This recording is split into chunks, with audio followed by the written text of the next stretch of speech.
Most people of Paraguay are Roman Catholic. They're very syncretistic. They mix elements of the native religion with Catholicism, and it results in something that really isn't Catholic, and it really isn't Christian or even pagan for that matter. We don't have petroleum, we don't have a whole lot of natural resources. The economy is stagnant, and we're experiencing a substantial amount of inflation. Unemployment is very high. Only 3% of the people make more than a minimum wage, which is $220 a month. The country's been run by the same political party for the last 49 years. Our biggest challenge here in the ministry in Paraguay is raising up Paraguayan leaders and pastors and missionaries. The Alliance started here in 1965 with missionaries from Argentina. We've had one church for 35 years until the year 2000. It has now grown to 7 churches. 2 church plants are going along, and it's going places. We have 2 full-time Paraguayan pastors, 7 part-time Paraguayan pastors, and the rest are missionaries from the United States, Chile, Argentina, Trinidad, and 1 couple from the Philippines. It's a very multicultural team here. Our heart for these people is to see them fully involved in the ministry up until the point where they are funding and sending out their own missionaries to other countries. We've just found out recently that one of the girls in our church is called by God to be a missionary, and we are looking forward to being a part of her life and helping to disciple her and encourage her as she heads off in that direction. The reason that we're not in the United States with our children, which many times that's where we'd like to be, is because we believe in the power of the gospel to transform lives. And time again, we see people who are headed down the road to death, headed down the road to destruction. And in a moment of anguish, in a moment of crisis, they give their lives to Christ, and they follow through with that decision to become true followers of Christ. And in that process, we see that Jesus heals them of their hurts, Jesus heals them of their pain. I think as missionaries, we want to communicate that to the people here, to give them a sense of hope that Jesus Christ can in fact change your lives. He can fulfill your dreams, and a lot of the dreams that the people have here is to become missionaries, which was my dream. When you pray for Paraguay, I would say pray for leadership, Paraguayan leaders, pray for open hearts, and pray for miracles. When God does miracles, that destroys all the arguments against the gospel of Jesus Christ.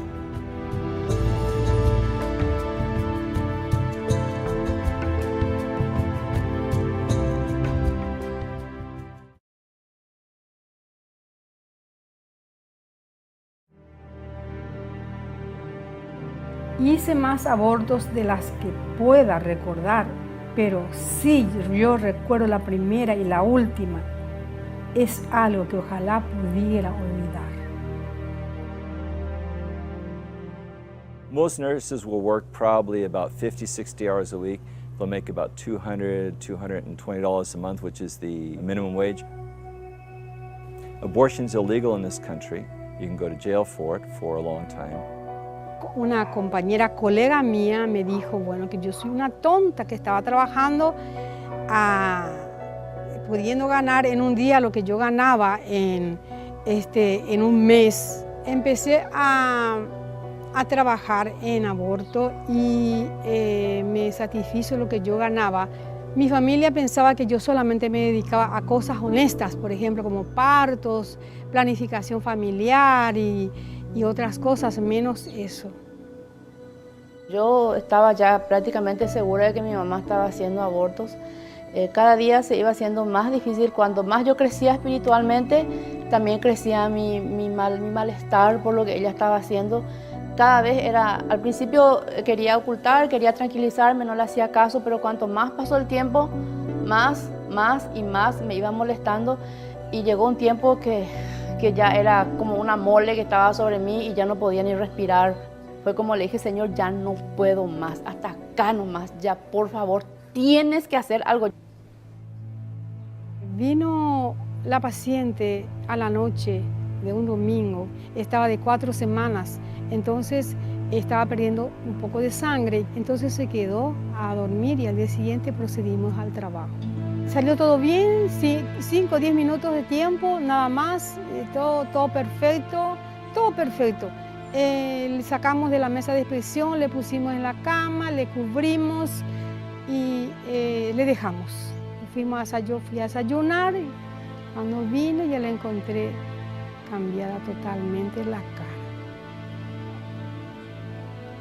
Ya estaba fallecida. En la comisaría, estando presa, por una semana estuve ahí, y en el tercer día que estuve se fue Silma y me dijo: mamá, Dios te ama, porque yo lloraba mucho. Mamá, Dios te ama. Y le dije: no, Dios, ¿cómo me va a amar si yo he hecho cosas abominables para Él? No me puede amar. Mamá, Dios te ama. Dios te ama, mamá. Recibí a Dios en tu vida y Él te va a perdonar todo y empieza tu vida nueva hoy, mamá. Entonces yo he visto sus ojos rojos de llorar y me compadecí tanto de ella y dije: sí, Señor, te voy a recibir en mi vida. I had found a lady who had been transformed by Christ. She had a different face, a different attitude, a different smile, and absolutely hungry for the Word of God. Yo no podía creer, fue tan diferente todo. Toda mi vida cambió, toda la vida de mis hijos. La casa de mi mamá parecía que se llenó de luz. We don't have the option to say this one's good enough and this one isn't good enough. We've been called to rescue all those whom Christ is calling. And that's why we're here. And that's why wonderful people like Rufina today are walking closely with Christ and gaining other people for Jesus. Desde aquel día Dios cambió mi vida 180 grados, vamos a decir, porque es maravilloso, es incomparable todo lo que yo siento, todo lo que yo vivo. No tengo la abundancia de dinero, pero Dios me provee todos los días y soy feliz. Amo a Jesús, amo a Jesús, amo a Jesús.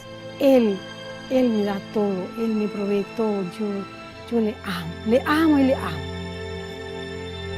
Amén.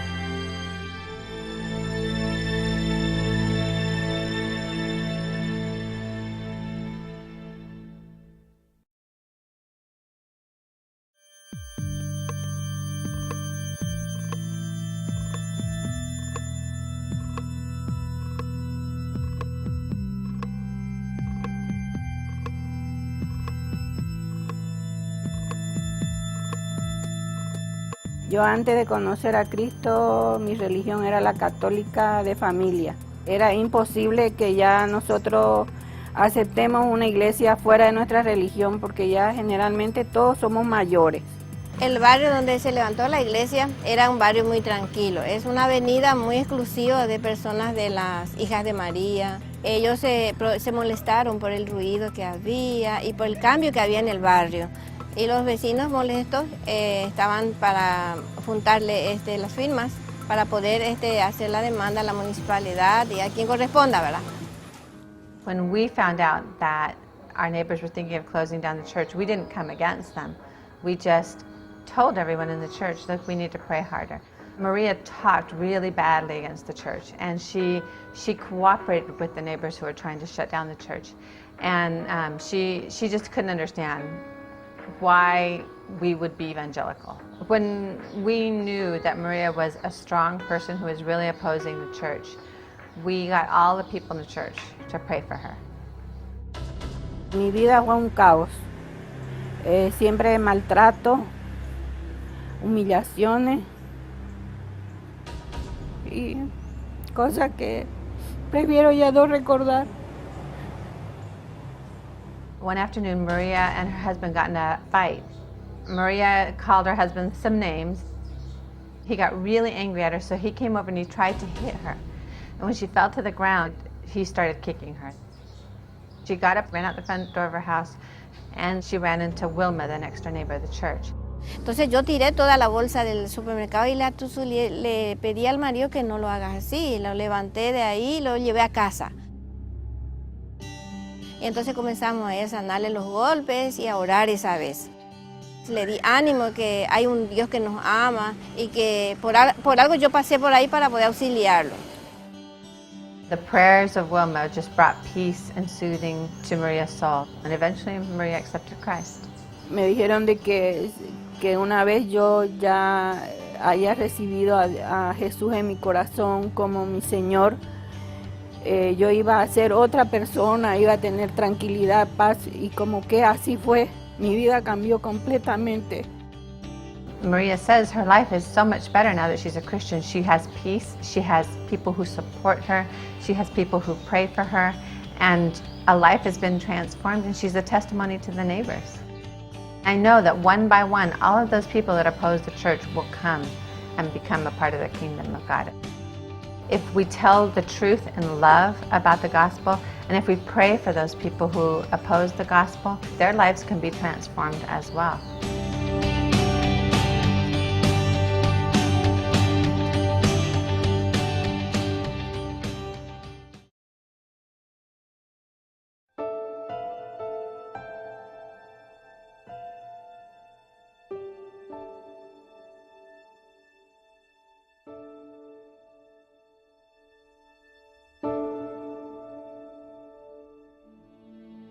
Rufina's daughter, Dr. Silma, called me up on the phone, and I knew that her mom was arrested in jail and her niece had just come back from Italy, and the dead girl who had died in the abortion clinic kept on reappearing and was pushing and torturing and talking to her niece who was living in the house, and this happened for about 2 days, and the girl was going nuts. Cuando el día que falleció la chica que murió aquí, desde ese mismo instante el fantasma, entre comillas, de la chica me perseguía. Aparte de eso, también escuchaba muchos llantos de bebés en el fondo. Y me comenzó otra vez a perturbarme, a hincarme, pero físicamente, no era una sensación mía, sino físicamente me tocaba. She was terrified, and she began to share what was happening in the house. We sat down at the kitchen table with Silma nearby, explaining that Christ would set her free. Hice una oración, le recibí a Cristo, y desde ese momento yo me sentí otra persona. We walked through the house room by room. We came out to the back of the house where they actually did the abortion, and we prayed in the rooms. In some rooms we actually took oil and kind of poured it there and just said we dedicate this place to the Lord. And there was no more manifestations, and Lisa's life changed. Yo le cuento, nunca en mi vida yo le conté mis problemas a ella. Yo le cuento ahora qué me pasa, nos reímos, oramos juntas, conversamos, antes no conversábamos. Tenemos un grupo de madres que oramos aquí todas juntas, una célula tenemos aquí. Wow, los cambios fueron radicales, pero no era más como antes. Ya se sentía la casa diferente. Era una sensación muy extraña. Yo le describo como una luz que bajaba, no sé, era una sensación de paz, de tranquilidad. Me emociona ahora el saber que yo no estoy más sola.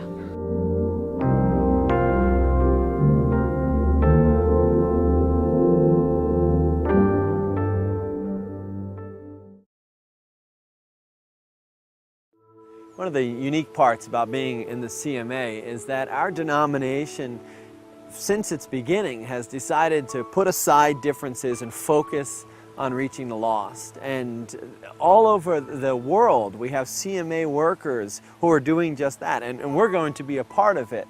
And there is this reality in the C&MA. We're a family. We are all doing this together. A friend of mine, Jay Sperling, who is now a missionary in Paraguay, asked us to pray for him while they were in language study here in Costa Rica. As we were praying for Jay and Karen and the other missionaries in Paraguay, my heart became real tender for the ministry there. A few months later, my brother, who was a missionary with the Christian Missionary Alliance in Thailand, was preaching at our church, and he gave a message and then called for a response, just in response to the sermon. And I stood in response to God, saying whatever He wanted to do in my life, that we would be willing to do. And at that moment, God very clearly said, it's time. John told me the next day that God had told him it was time to go overseas, and I said it's about time, because I had been called and been waiting for 13 years. One of the great confirmations that we received on our call to be missionaries happened 2 days after my brother Jim preached. We were sitting at breakfast with Jim and his wife Kathy. We were talking to them about what had happened and how we believed that God had called us into the mission field. And Kathy started laughing and she said, I have to tell you what happened on Saturday night to me. She was actually in the back of the sanctuary crying for most of the night because God had told her, Kathy, I want you to go tell John and Lisa, it's time. I'm calling them to the mission field. When we sat down to tell our kids that we were going to be heading to Paraguay, we said, we found out that they need more help telling people about Jesus in Paraguay. And my 4-year-old daughter, at the time she was 4, she said, if they need help telling people about Jesus, we need to go help them. I felt like, wow, God, you are awesome, because He had been preparing their hearts as well as preparing our hearts.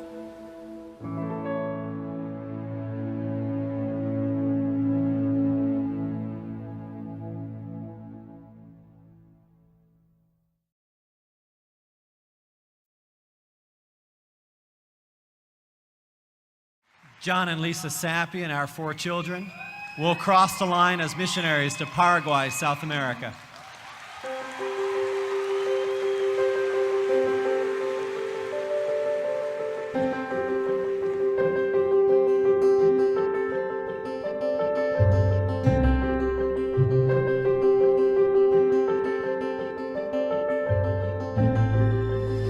We arrived here in Paraguay on July 27th on Sunday, and the missionaries met us at the airport. They had to bring 4 cars just to bring our family of 6 and all of our stuff back to our house here. A typical day for us is not too typical yet because it changes all the time. The girls do go to school every day. John and I go to school at EDPAR, where we're in part-time language study 2 days a week for 2 hours. We also are standing in lines, doing immigration A lot. things, and going shopping to buy things for the house, furniture and appliances, and learning where to go pay our bills. These are all kinds of things that we do on a regular basis. Probably the most exciting part of ministry here in Asunción, Paraguay, is the freshness of the ministry. As we've been visiting different churches, it's been exciting to see and talk with the pastors as they can go up and down each row, up and down each of the aisles, and point to different people and say, well, this person we just led to Christ last week, and this person was led to Christ 3 months ago, and this person over here led that person to Christ. And so it's really exciting to watch what God has been doing. And for me, I think the most exciting reality of Paraguay is what's to come. This is the area that we are starting the Mi Esperanza church plant, and we are starting an Awana program here. We have about 20 to 30 kids coming out every week, and this is one of the ways that we're trying to connect with some of the people in the neighborhood. We're really enjoying getting to know the kids and even some of the families that come. We're trying to start ministries with some of the moms that come and stay, and sharing the gospel with them every week. It is our privilege to serve as missionaries in Paraguay with the Christian and Missionary Alliance. We want you to know that when you give, we use that money to minister here in Paraguay. Currently we have 15 C&MA students in seminary.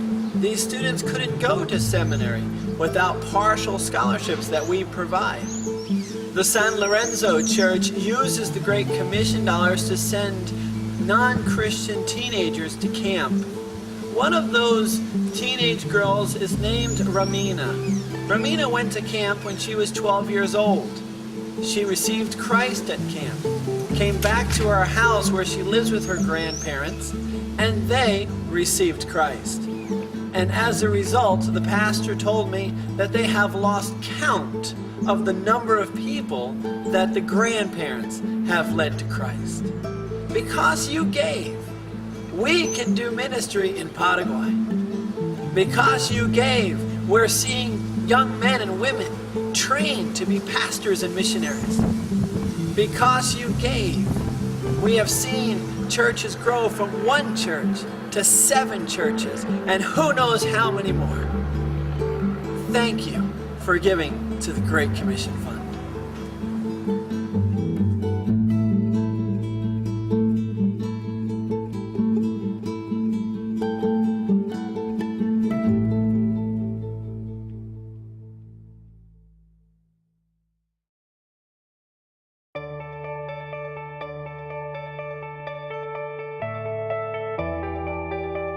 Ciudad del Este es una ciudad multicultural. Tenemos chinos, tenemos árabes, tenemos hindúes, tenemos de Latinoamérica, de todas las naciones prácticamente. La visión de la Iglesia Alianza Cristiana y Misionera aquí en Ciudad del Este es plantar una iglesia multicultural y un centro de entrenamiento misionero. Entonces Ciudad del Este se transforma en un lugar ideal de práctica misionera para aquellos futuros misioneros que quieren salir al campo, a la ventana 1040. Este es un país donde es de fácil acceso, se puede llegar fácilmente. Cualquier misionero de Latinoamérica, de América, puede llegar acá y establecerse 1 año y 2 años.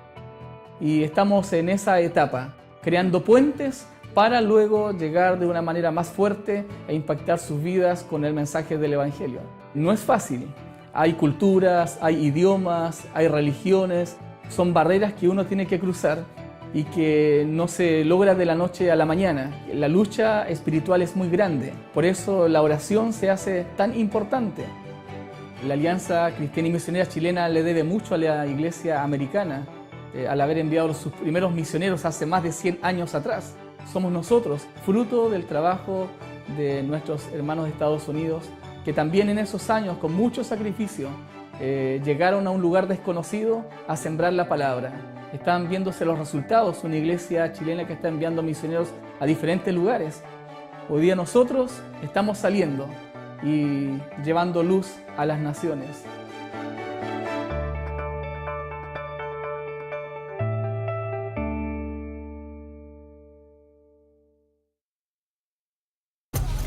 Hi, my name is Santiago. I am 9 years old and I live in Paraguay, South America. My hometown is Asunción, which is the capital city of Paraguay. It's right next to Argentina. These are some of my neighbors. We speak 2 languages, Spanish and the native language, Guarani. Since it's warm here all year long, walking to school isn't so bad. My mother goes with me to keep me safe and because she loves me. I love you too, Mom. At school, my favorite subject is math, but I am pretty good at history too. This is my friend Marcos. During recess, we run a lot, or play tag and hopscotch. As soon as school is over, I head home to do my homework and chores. To help around the house, I sweep, do dishes, and take out the trash. Chores don't take me very long. Today, I have to work on my writing. Mom brings out my desk so that I can do my homework outside. I love being outside. Another thing I like to do is go to a park near my house. My friend Oscar brings a ball so we can play what we call football, but I think you call it soccer. I make a good goalie, and Oscar is pretty good at kicks. At the park, there is a slide, swings, a climbing tower, and seesaws. One of my favorite things to do is to go to church. I always invite my friends because I want them to learn about God's love for them. I love all the music and love listening to Pastor John. He is a missionary and learned Spanish just so he could talk to us. Maybe someday I'll be a missionary or play guitar. I also like our Sunday school teacher. She is really good at sharing stories from the Bible. Well, thanks for visiting. Gracias por visitarme. Bye. Chao.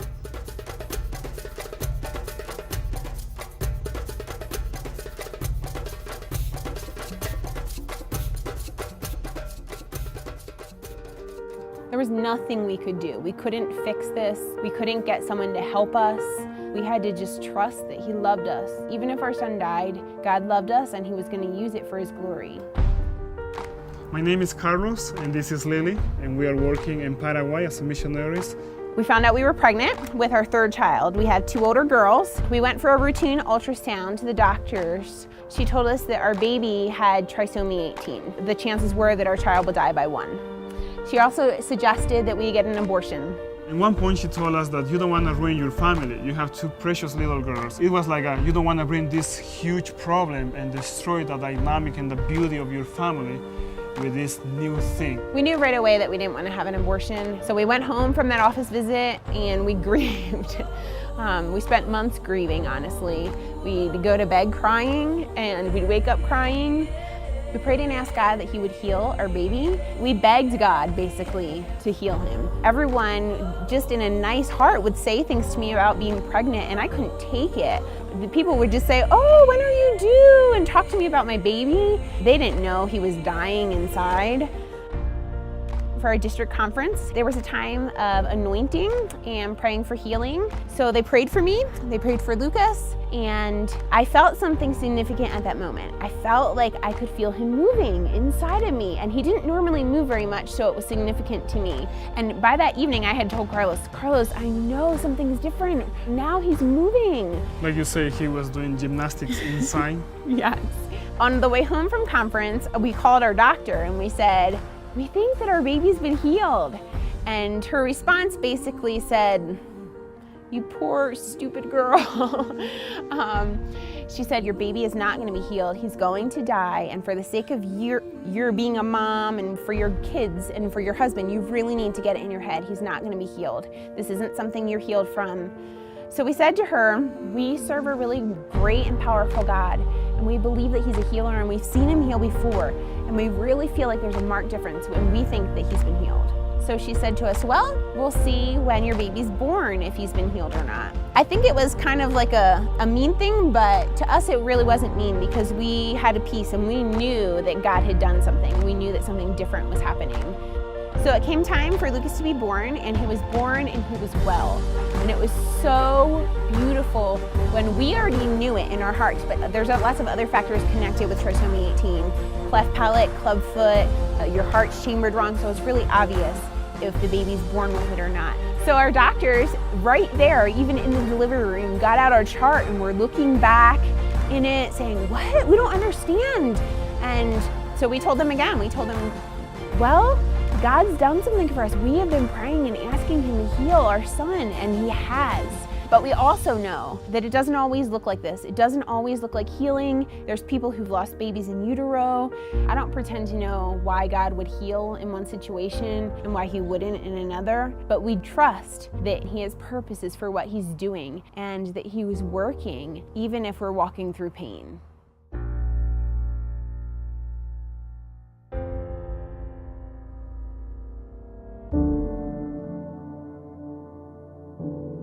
Marcia was born as the result of a rape. Her mother knew who her father was and tracked him down. He owned a brothel. Marcia's mother went to Brazil for several years. While there, she studied white magic and witchcraft. She swore her life to the occult.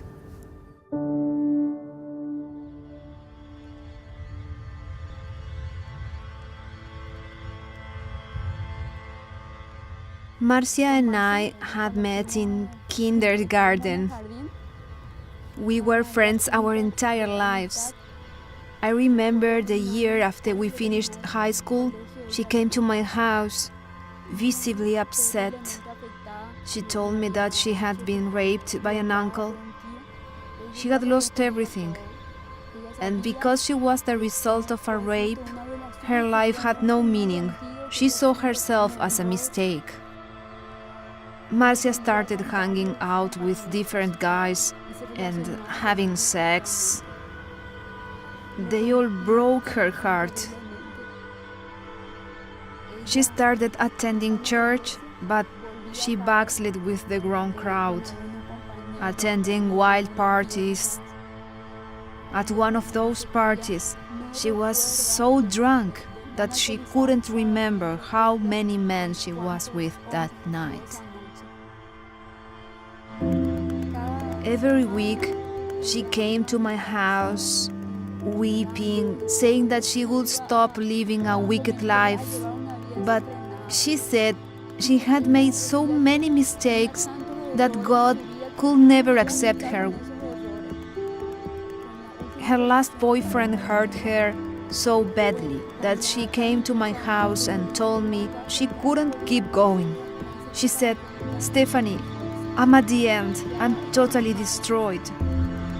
I think it was due to the prayers of her friends and my prayers that she was beginning to feel her need for Jesus. Although she had lived such a life, she really wanted to seek God but felt dirty. Against her mother's wishes, she decided to be baptized and adopted a life of faith. Having previously considered her life a mistake, she could now say that with Jesus, she had a purpose. She had something to live for and knew where she was headed. Marcia really won many for Christ. She told others about Jesus and spoke with authority. She could relate to other people. She understood that because of what Jesus had done in her life, He could do the same for the others. One time we were on a bus and encountered someone who was severely depressed. Right there, Marcia said to the woman, "What you need is Jesus." The woman made a decision. Marcia prayed with her, and that person came to Christ. About a year before her father died of AIDS, Marcia met with him and forgave him. And her father accepted Christ.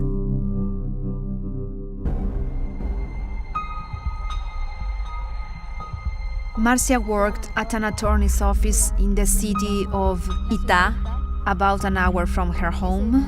One day she decided to go by bus. As she crossed the street, she tripped and fell. A bus hit Marcia, and she was killed. After her death, many of our church teens were challenged to live a godly life. I remember on the day of her funeral, Marcia's mother asked me to pray. I didn't pray for Marcia because I knew she was in heaven. I prayed for everyone present and for her friends. I said that we are alive and we have to make our decision of faith right now. Many of our young adults, including myself, carry her memory. Above all, we are challenged to speak up without fear. I believe she left us a legacy to take risks, to be courageous.